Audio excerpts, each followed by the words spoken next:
Happy Halloween. Wow, happy Halloween. I do have a question for you, which I've been pondering. Who do you think would win in a fight? Laurie Strode or Sarah Connor? With 30 years of prep time. Wow. Dude, they're both so good with 30 years of prep time. I know. That's like their thing. I mean, Laurie Strode has a basement and a couple guns. I know. Sarah Connor doesn't have a freaking basement. But Sarah Connor just shows up out of nowhere in Dark Fate and just like uses a rocket launcher on a car. That's Laurie true. doesn't have a rocket launcher. You're right. No. Yeah, Sarah Connor takes it. Okay, so what are we talking about today? We're talking about Halloween. What, just the first one? Just Halloween 1978? That should be easy. Yep, because that's the only one you really need to watch. That's true. Just in case anybody hasn't seen any of the Halloween movies, if you've been like living under a rock and never even heard of Michael Myers, the basic plot of Halloween is that there is a child who murdered his sister.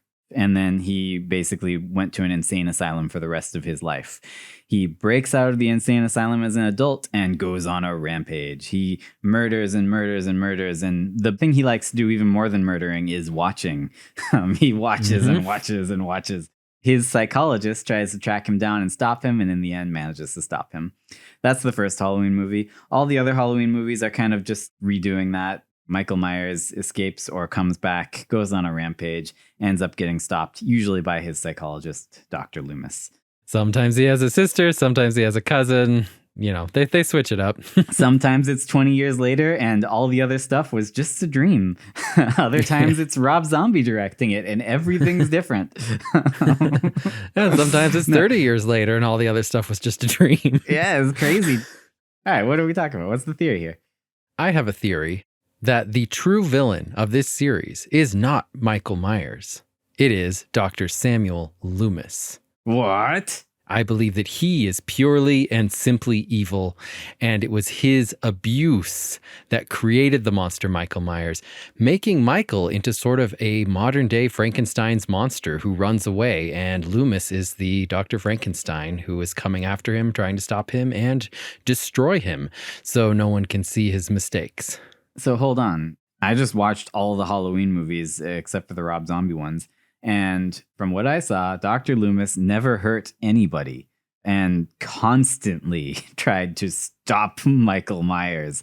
That's all he did was try to stop Michael Myers. Right. It's going to be kind of hard to paint him as the bad guy. He's kind of like the ultimate superhero of the Michael Myers verse. He does want to stop his monster after he unleashed it, but he's also the person who created it. So he is responsible for the damage that his monster does. Okay. Maybe he's trying to save face. Maybe he actually feels guilty. All I know is that this man basically psychologically abused a 7-year-old child for about 17 years, telling him that he was purely and simply evil and telling everyone else that. And he created something that was purely and simply evil. Like, no matter how you look at it, even if my theory isn't, but it is widely accepted that Dr. Loomis is only marginally more sane than the monster he is trying to kill or capture. Yeah, I can go with that, definitely. I would not hire him as my psychologist. I might hire him as like my bodyguard. He's a bit of a badass. Yeah, for like a portly old man.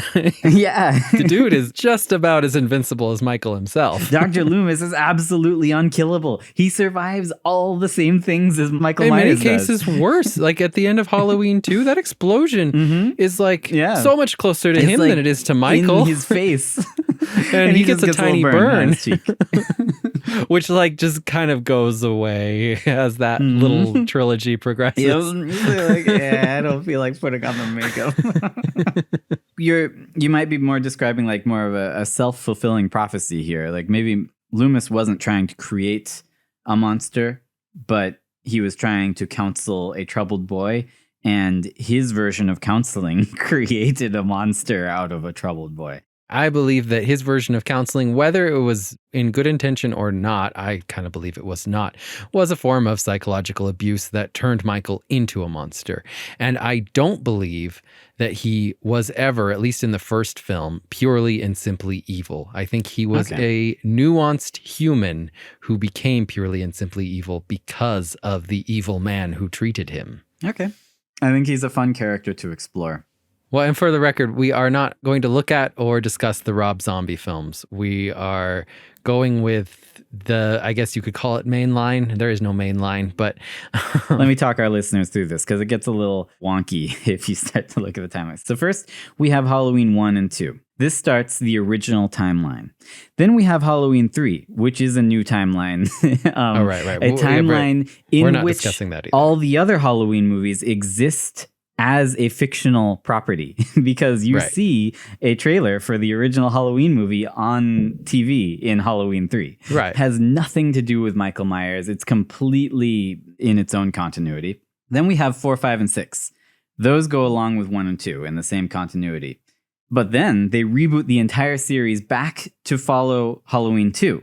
And they came out with H2O. H20. No, I'll always call it H2O. I know. That's what it looks like. H2O. So that one is followed by Halloween Resurrection. And then there's Halloween 2007. It's a remake of Halloween 1. It's followed by Halloween 2, 2009. Right. They just ignore everything. Those are the Rob ones. Zombie. Yeah. And then we have Halloween 2018, which rebooted the entire series again back to follow the original Halloween number 1. Where does your theory fall into this continuity mess? My theory has to do with all of them because I believe that Loomis is a character who manifests in all of these alternate realities, and in each one, he is just as evil as the last one. Okay. But I believe we'll spend the most time on the first Halloween because, of course, that's where he started, and that is the best one. Michael Myers killed his sister, and then he went to rehabilitation in an insane asylum just forever. Is there any evidence that he was meeting Dr. Loomis before he murdered his sister? Because it seems to me like they only met after. Yes, I do believe they only met after. No, so I do believe that at the very beginning, that young Michael is a young, possibly disturbed boy who kills his sister for reasons that we don't know. I don't think that makes him pure evil. So you're not trying to say that Michael was never a bad person and that he doesn't have right. problems. Well, I mean, a 7-year-old murders someone. Obviously, that's not good. But like, is that person evil? Like, he's 7 years old. I don't know why he did it, but you know, he probably messed up for some reason, and I don't know why. After Michael kills his sister, if you look at that kid's face, he looks genuinely disturbed and traumatized. Like maybe he didn't know what was going to happen. He doesn't look like blank, black-eyed, evil stare. There's no humanity behind. He looks like there's plenty of humanity behind his eyes, right? Like this isn't the person that Loomis describes when Loomis is describing meeting him as a child. He says that there was nothing left, like when he first met him, which clearly isn't true.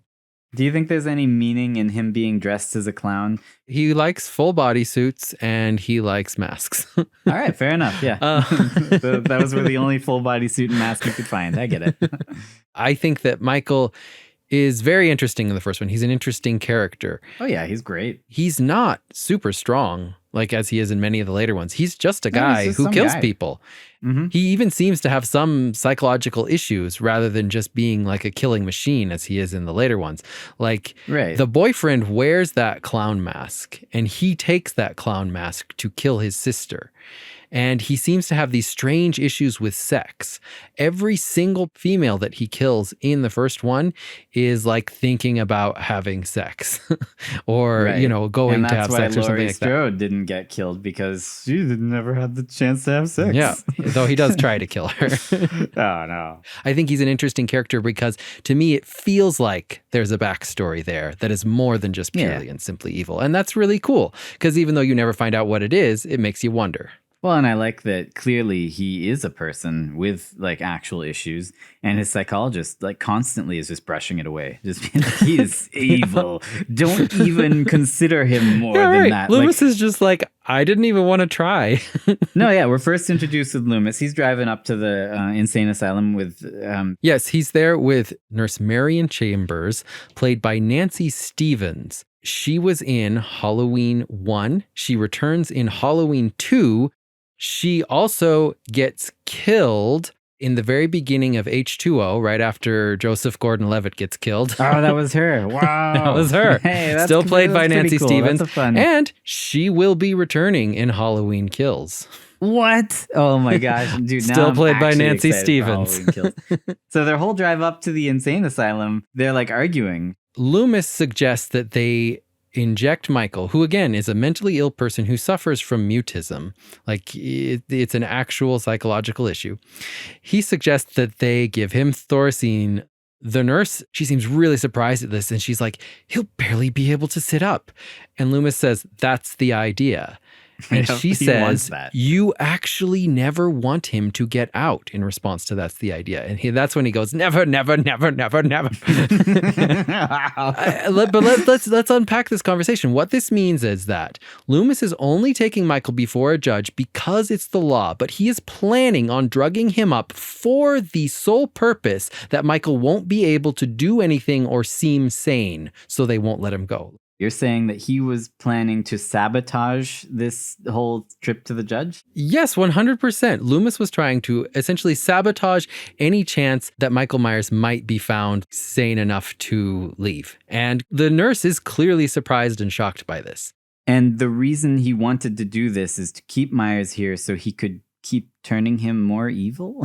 Well, I don't know that his goal at this point is to turn him more evil. When he says, I spent the first 7 years trying to reach him, I think what happened is he spent the first 7 years perhaps on purpose, perhaps on accident, screwing him up. And now he's trying to make sure he never gets out because Loomis knows that he's responsible for making him into such a weirdo monster. And that's why when Michael escapes, he's like, he's gone. He's gone from here. The evil is gone. The evil is gone. What if Loomis is just a very descriptive, flowery talker? Like when someone brings him a cup of coffee in the morning, he says, the goodness has arrived, and then takes a sip. Wow. Dude, I actually wouldn't even be a little surprised if that's how he reacted to his coffee in the morning. Exactly. There you go. So when he calls Myers the evil, I still don't think that excuses him from completely dehumanizing his patient to literally everyone he meets. That's all he ever talks about. But also, he's on the trail of a murderer, right? Like, I know. He shouldn't be talking about other stuff right now. It'd be weird if he was like, hey, so you want to go golfing? I used to be a film archivist, and I've listened to John Carpenter kind of tell his own story going through all of the movies he ever made, which was really cool. And dude, that is cool. One of the stories that he tells often about Halloween is just that when he was in college, he went on some sort of field trip to a psychiatric institution, and he walked past a patient who, to him, just looked deranged. Like, he looked into his eyes and he felt like there was no humanity left in whoever this person was. He has said that he recognizes that person was just mentally ill. But to him, at that time, he thought that was a cool idea, that there could just be someone who just is evil and there's just no humanity left in him. I appreciate John Carpenter's abilities as a director, and I gotta admit, the setup for this movie is great. It's fantastic. Like, it's a little campy, a little over the top, but also like very, very good at just establishing that Michael Myers, this man, has killed, wants to kill, is evil, he has no humanity in him, and now he's loose, right? Like, it's a really good start to the movie. And I also want to say that Donald Pleasance is a very good actor. He's the one who plays Dr. Samuel Loomis. And before the Halloween franchise, which is ostensibly what he became known for, he was actually known as someone who played villains. Oh. John Carpenter cast a man who was known for playing villains as his quote-unquote hero. Okay. If you think, well, maybe John Carpenter just cast Donald Pleasance because he's a good actor and not because there was any meta reason for, him being a villain before. John Carpenter had more meta reasons behind a lot of his casting choices, specifically Jamie Lee Curtis. By the way, Jamie Lee Curtis is the daughter of Janet Leigh and Tony Curtis, both legendary actors from the golden age of Hollywood. Now, Tony Curtis, we're not going to focus on. He was most famous as one of the main characters alongside Jack Lemmon and Marilyn Monroe in Some Like It Hot. Okay. Janet Leigh was the very first Scream queen. Her most famous role is Marion Crane in Hitchcock's Psycho. She is the woman who seems like she's the main character for the first half of the film, then dies in the famous shower sequence. That's cool. I didn't know that. And so he cast her daughter as his Scream Queen, and Jamie Lee Curtis became like the next Scream Queen during the 80s. She was in so many random horror movies. So do you think he was trying to fake out the audience to think, oh, she's going to die? Her mom was famous for dying. Now she's going to die. Like, if you did know her history, not necessarily that anyone did, like, she wasn't a well-known actor. This was her first role, really. But, like, you know, he wants you to feel that if you know that, there's an added layer of, like, fear. Like, oh, man, she's going to die from that slasher, just like her mom died from a slasher, basically. And maybe for that same reason, he cast Donald Pleasance, who was known for playing villains. So we're on edge. We're like, ooh, that guy's not so good. Well, not just a slasher, though, a psycho. Right? Like, that's specifically what Michael Myers is. He is a psychopath. He's just a person who's killing because he's deranged. Right. So Marion Crane, the character from Psycho, her boyfriend, who she is trying to meet up with to, like, use her stolen money or whatever, is named Sam Loomis. What? Wow. So in the book, Sam Loomis is actually the one at the end who gives kind of the psychological breakdown of why Norman Bates did what he did. In the movie, it's like some random psychiatrist who does it, but I think that was like John Carpenter just taking the name for his psychiatrist of the person who tells us what the psychosis of Norman Bates is. But he's kind of doing the exact opposite, because one of the funny things about Psycho is that it's just a whole bunch of psychobabble. Oh, he just created this alternate persona and he thought he was his mother because of this, blah, blah, blah. This is what caused the blah, blah, blah, blah, blah. This is why he was so messed up. And then John Carpenter does the exact opposite with his Sam Loomis, which is... He is evil. He always was. Nothing caused it. It's pure and simple, dude. Just evil. If nothing else, it's a callback, right? Or like a little Easter egg there. Just for my own personal sanity, I have to ask you, in the first Halloween movie, why is Michael so obsessed with Laurie? When he first sees her, I believe it is when she goes to drop off the key at the old Myers place. Perhaps he did somehow associate her with his sister. She kind of has the same hair color as his sister, and she's going over to the Myers place. And then this is actually cool because in this one, Michael Myers has an MO. He doesn't kill everyone he meets as he would later, but he specifically picks out Laurie and then decides he wants to kill her two friends and like put them in a place that she'll find their bodies. Yeah, he does he does a good job of it. And then he wants to kill her too. And I love that about this movie. And I also really like that about the video game Dead by Daylight. They've done a really good job of reaching out to every horror franchise ever in existence and getting them all in their video game, which is cool and fun.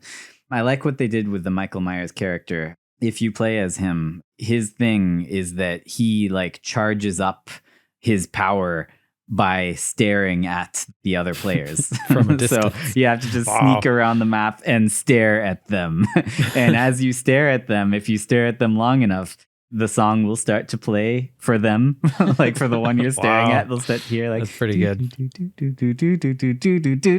It's really cool. I thought that was a really cool callback to the very first Halloween because he never stares at people in all the other Halloweens. He doesn't do it anymore. And that's so sad. That's the coolest thing about him. He just stares. Right. And he's not hiding. He's out there staring at you. And then when you look again, he hides. But the other interpretation for why he might have picked Laurie Strode, if you're going with the normal, like he is just purely and simply evil, that she's just every person, right? Like she's a normal teenage girl, right? And so that's just what makes it scary, that he just picked her and he's evil and there's no reason why, but he picked her and he's going to kill her friends and freak her out. I get it.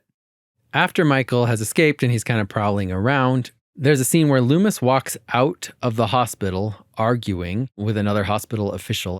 And he says 2 roadblocks and an all points bulletin wouldn't stop a 5-year-old. He's really got it in for 5-year-olds, doesn't he? Yeah, he doesn't like kids. And then the person he's talking to is like, he won't make it to Haddonfield. He can't drive a car. And Loomis says, he was doing very well last night. Maybe someone around here gave him a lesson. I think Loomis was giving him driving lessons. Uh-oh. Oh, no. And that's another thing that he doesn't want.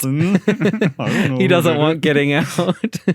Yeah, someone did. I don't know who it was. Mention it. No, he's got to mention no it. one was even wondering about that until he mentioned it. So he can push the blame off onto just someone else. There's probably someone else. If he says it first, it couldn't have been him.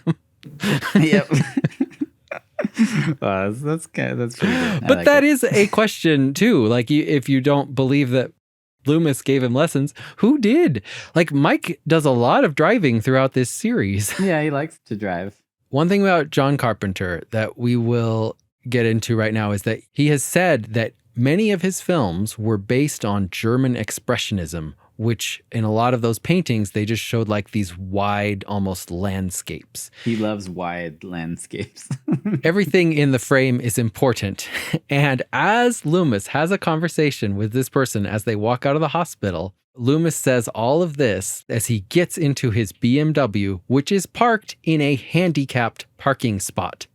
Oh, Loomis. They are purposefully painting Loomis in a bad light as someone who hurts people with handicaps. Well, maybe he is handicapped. No, I don't think he has any handicap. He doesn't have any like sign hanging up in his car that I've seen. No, he shouldn't be in a handicap. I believe they're trying to tell us something, that this is a man who doesn't really care for what's good for people with handicaps, like mental handicaps, like Michael Myers. Well, I never thought you'd go all the way from German expressionist paintings to that. A man parked in a handicap spot. That was a pretty good connection you drew there. Pretty good. All right. So next, Laurie is sitting in class. And the teacher is saying, what Samuels is really talking about here is fate. You see, fate caught up with several lives here. No matter what course of action Collins took, he was destined to his own fate, his own day of reckoning with himself. The idea is that destiny is a very real, concrete thing that every person has to deal with. There's a callback to that in Halloween 2018. Sure, yeah. And then she looks out the window, and instead of Michael Myers staring at her, it's Laurie. Cool callback. But what the teacher is reading here, the author and the book and everything she's describing are completely fictional, created for this film. So it's not like he just took some random passage, like John Carpenter made this up, whatever it is. So it must be important.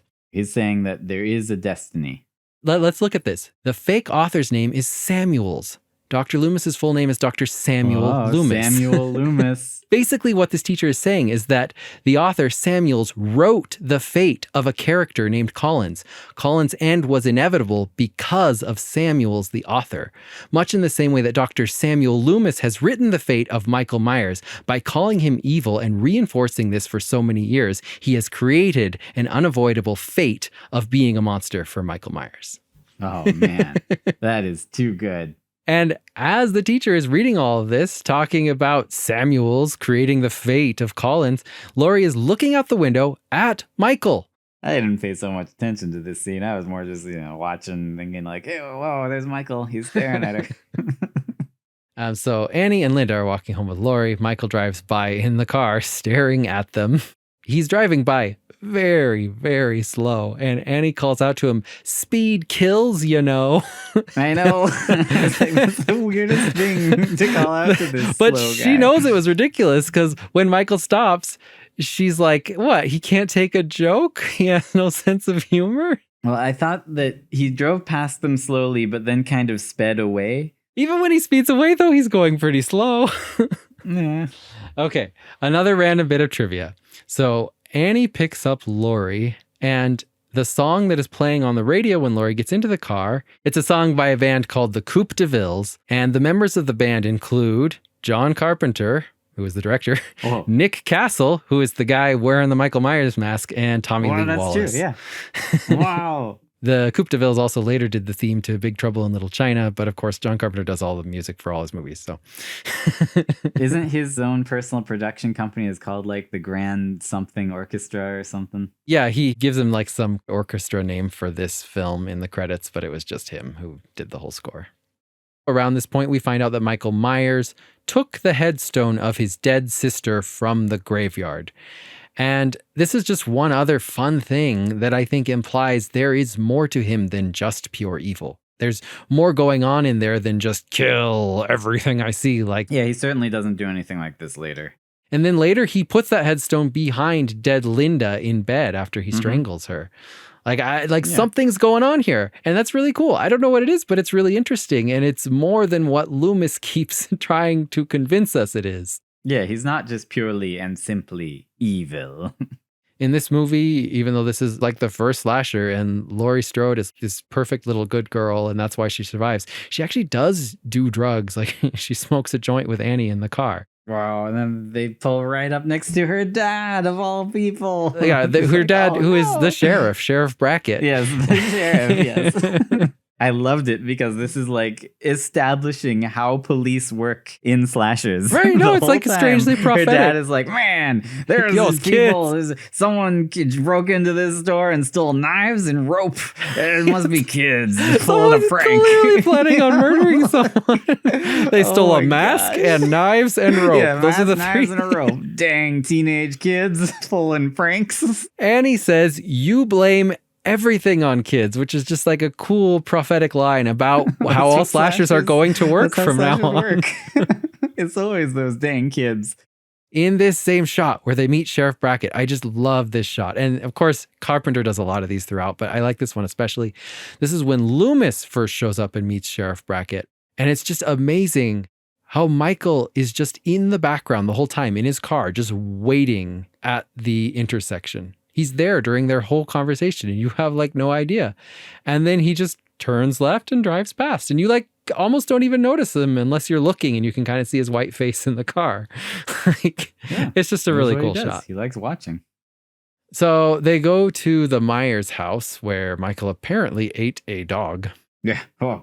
We don't know if he did. That is just what Loomis says. They find a dead dog and Loomis says he got hungry. Like, that's true. Yeah. He really hates this guy. But we don't get to see the dog. We don't know how eaten it is, but Sheriff Brackett doesn't believe Loomis. So it must not necessarily be totally obvious that this was like eaten by a human. So, someone throws a rock through the window and Loomis on a hair trigger just pulls out a gun. And then he kind of gives Sheriff Brackett an awkward look and he's like, you must think me a very sinister doctor. Oh, I do have a permit. I do think him a very sinister doctor. Yeah. And that's when he goes into his whole, I met him 15 years ago. I was told there was nothing left. No reason, no conscience, no understanding. I met this 6-year-old child with this blank, pale, emotionless face and the blackest eyes. The devil's eyes. I spent 8 years trying to reach him, and then another 7 trying to keep him locked up because I realized that what was living behind that boy's eyes was purely and simply evil. Now, is it any coincidence that Michael Myers chooses to dress up exactly in the way that Dr. Loomis describes him, with a blank pale face and black eyes? Face and black eyes. Yep. No, he has clearly internalized everything. This is how he looks. Right. He's internalized everything this doctor over. has said about him over the past like 17 years. He's just recreating what Loomis created in him. Which makes sense. That's what you do when your psychologist tells you stuff. Then he tells Sheriff Brackett not to tell the news in the radio, which I think is more about saving face for himself, just not wanting it to get out that his patient. He's like, oh, geez, people are going to know my patient escaped. Everyone's going to be slandering my name all over town. Right. And if the word did get out, you would bet that Loomis would probably go on TV just to be like, hey, when I met him, he was purely and simply evil. He had the blackest eyes. And palest face, and he was evil. He does love telling people that. It's like his favorite thing. So Laurie's taken care of Tommy Doyle, and she seems really just like disgusted by his choice in comics. Laser Man, Neutron Man, Tarantula Man. Like, she can understand why he has to hide these from his mother like they're porn or something. Like, disgusting comics. They sound pretty innocuous to me. I don't know. Laser Man. Dude, Laser Man. Ugh. Annie and Laurie are on the phone. And when Annie says she's about to be ripped apart by the family dog, which is just barking because Michael is nearby, there's this really weird, just quick cut back to Laurie where she's just standing there kind of giggling and awkwardly playing with her hair for like a half second. I just love that shot. For some reason, Annie decides she needs to strip naked because she spilled a little bit of butter on her pants and overshirt, not even her undershirt. Yeah. Well, She has to strip completely naked in someone else's house. She also hears the dog squeal in pain as it is being murdered and just assumes he found a hot date who I guess killed him. He found a hot date. Dude, you've clearly never had a hot date. I noticed while watching this that there's like a lot of shots from The Thing on TV, and I was like, whoa, John Carpenter made The Thing. But then I'm like, wait, this came out before The Thing. They are watching The Thing from Another World, which was the original film that John Carpenter remade into The Thing just a couple years after. So Laurie and Tommy are watching The Thing from Another World. Now they are watching the very beginning, the credits. And they are sitting there in absolute suspense.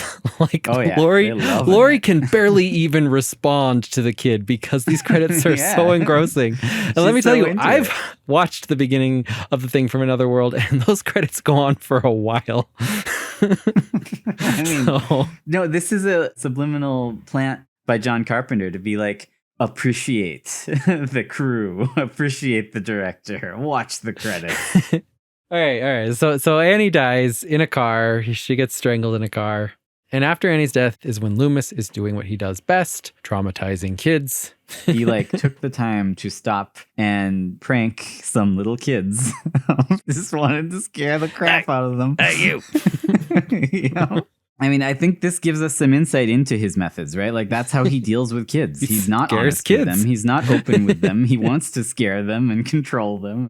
Sheriff Brackett shows up. He's like, I've watched him for 15 years, waiting for this night, waiting for some secret silent alarm to trigger him off. Death has come to your little town, Sheriff. And the sheriff responds, if you are right, damn you for letting him go. Uh-oh, that's like his worst nightmare. Now, Lindsay is the little girl that Annie was babysitting. Linda arrives at Lindsay's house with her boyfriend. I think his name is Bob. I don't like Bob. Interesting about Bob's death, he suspends him from a wooden door with just a kitchen knife, which I don't think you can do. But he suspends lots of people from lots of things with just a kitchen knife. That's kind of one of his powers. Linda's death. So Michael comes in dressed as a ghost. And Linda, who is still naked, says, you like what you see?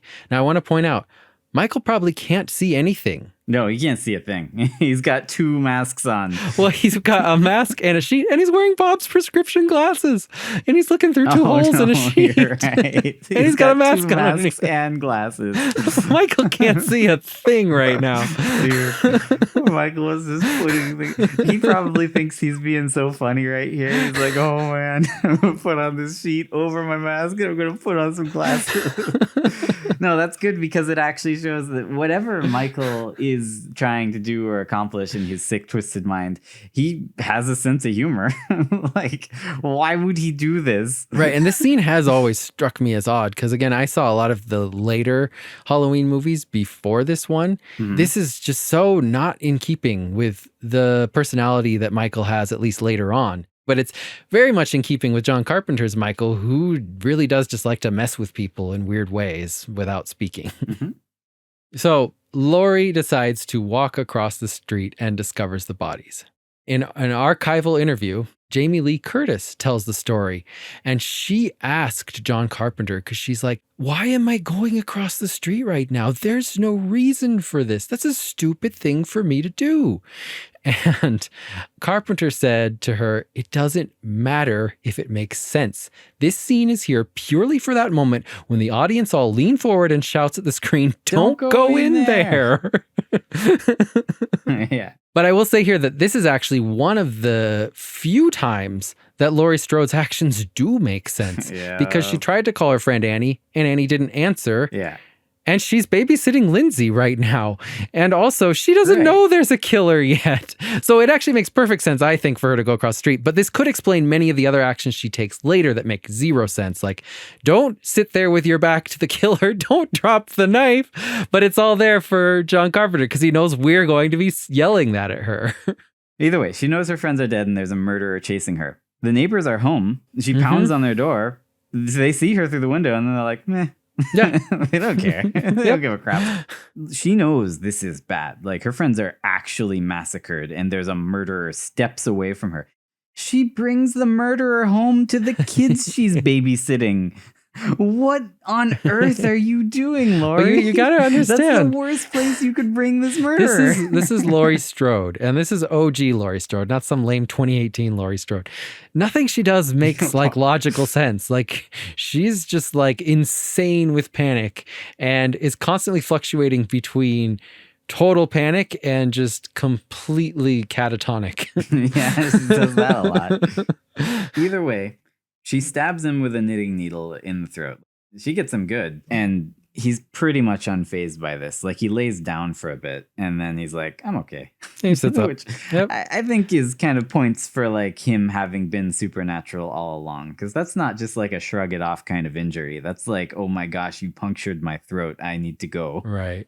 But either way, after doing it, she's like, hey, I'm going to sit on the couch with my back to him for a long time.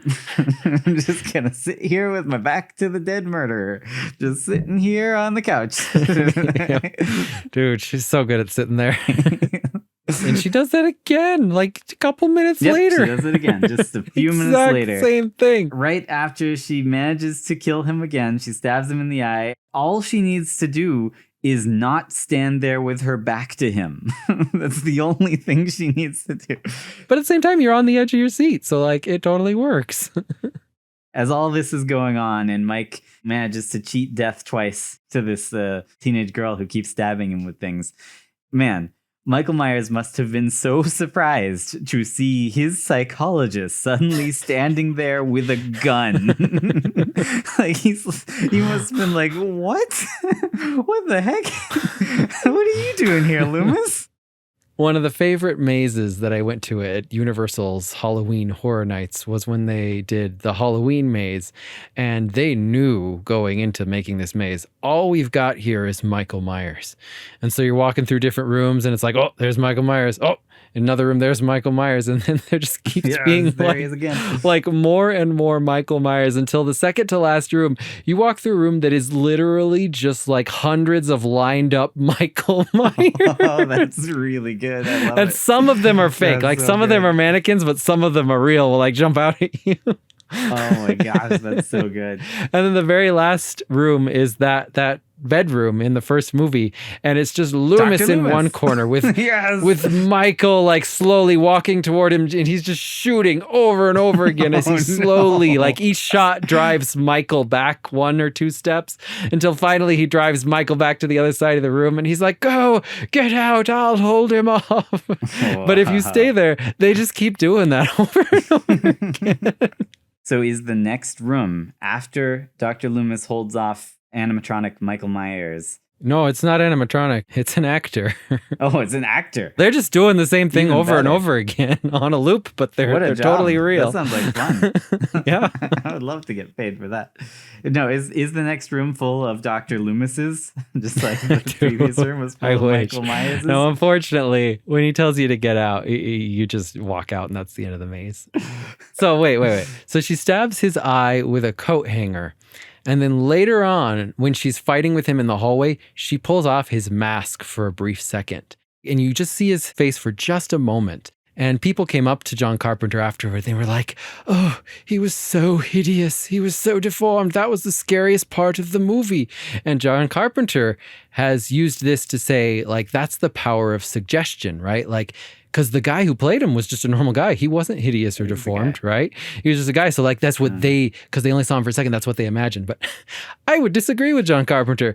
He has a bunch of prosthetics on his eye. He is literally disfigured when she pulls off his face mask. All right, yeah. So I don't think it's the power of suggestion. She pulls off his face mask to a strange looking disfigured man. Well, they finally take him out. At the very end, we get the line where Laurie Strode says, it was the boogeyman. And Loomis says, as a matter of fact, it was.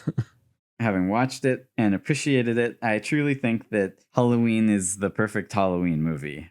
It's fun. It's got some like teenage nostalgia kind of stuff going on in it. It's not overly gory, but it is very tense. Right. Exactly. If you're going to watch a movie this Halloween, you should turn it on. I like Halloween 1. All right, it's been really fun discussing the Halloween films so far, but that just about covers us for part 1 of our Super Halloween special. Make sure to catch us next week for part 2, where we will cover the rest of the Halloween series and prove, once and for all, that Dr. Loomis is purely and simply evil. It's all downhill from here. So happy Halloween, everyone.